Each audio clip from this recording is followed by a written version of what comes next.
Hello everyone, Gen here, and today I'm going to be talking about another weapon variant, and it's another HBRa3 variant.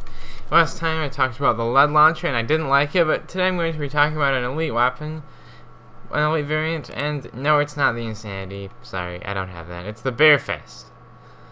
And I got it out of a supply drop once on Xbox 360, and then another time pretty recently on Xbox One, so I was, that was annoying, considering I would much have preferred the Insanity both times.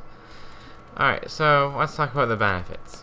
You have 20% hip spread on this weapon, or 20% less hip spread, which I wouldn't say is very useful, since the HBRa3 is not a great gun for close quarters. It's not a gun I would use in close quarters. It's one I'd use for long range, and I really wouldn't be hip firing with it, but hey, to each his own, you know.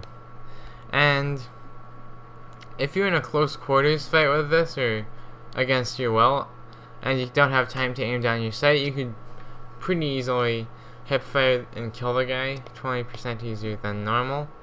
And the second benefit, which is considered by many to be the greater benefit, the integral red dot sight, which is useful if you don't like the iron sights.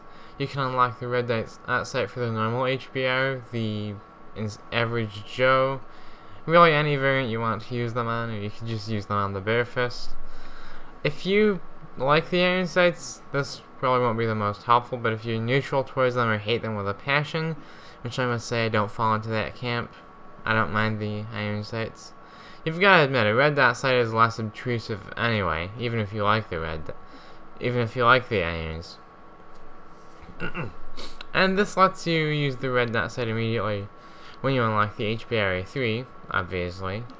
And it's really more useful for people who are going to prestige and keep unlocking the HBRa3 and reset their attachments every prestige, and I plan on doing that, so it'll be quite useful to me. And let's get to the downside section now, because there are downsides to this. You have 10% more view kick, which, since I'd always recommend using the grip with the HBRa3, that shouldn't be too much of a problem. That's not really it's not the end of the world, it's not a huge problem. And I wouldn't say it's noticeable even without the grip, really. But you have lower range, and I didn't notice it when I was playing with it, but you might.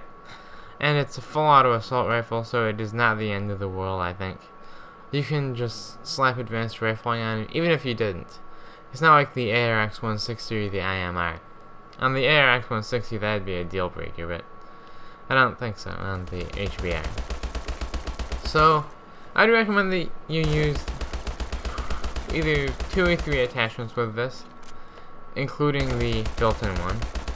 So the red dot sight, you don't have a choice whether or not to use that. I'd also highly recommend the grip, just on any HBRa3, because to make it way more, accurate. And for the third attachment, if you don't want to spend a wild card and another create a class token, then use nothing. But if you don't mind, I would recommend the advanced rifling. And what do I think overall? Well, because it's an elite, you should keep it. That's not a great reason, but and whatever. And it lets you use the red dot sight from the get-go, which is probably the best thing about it. And if you're going to prestige, I'd highly recommend you keep this. If you're not, either, it doesn't really matter. You can just buy more armory slots, or you could delete it.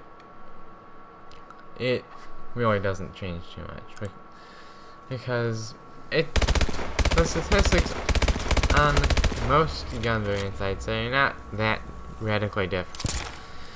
Alright, but thanks for watching, everyone. I'll see you later. Give 453 out.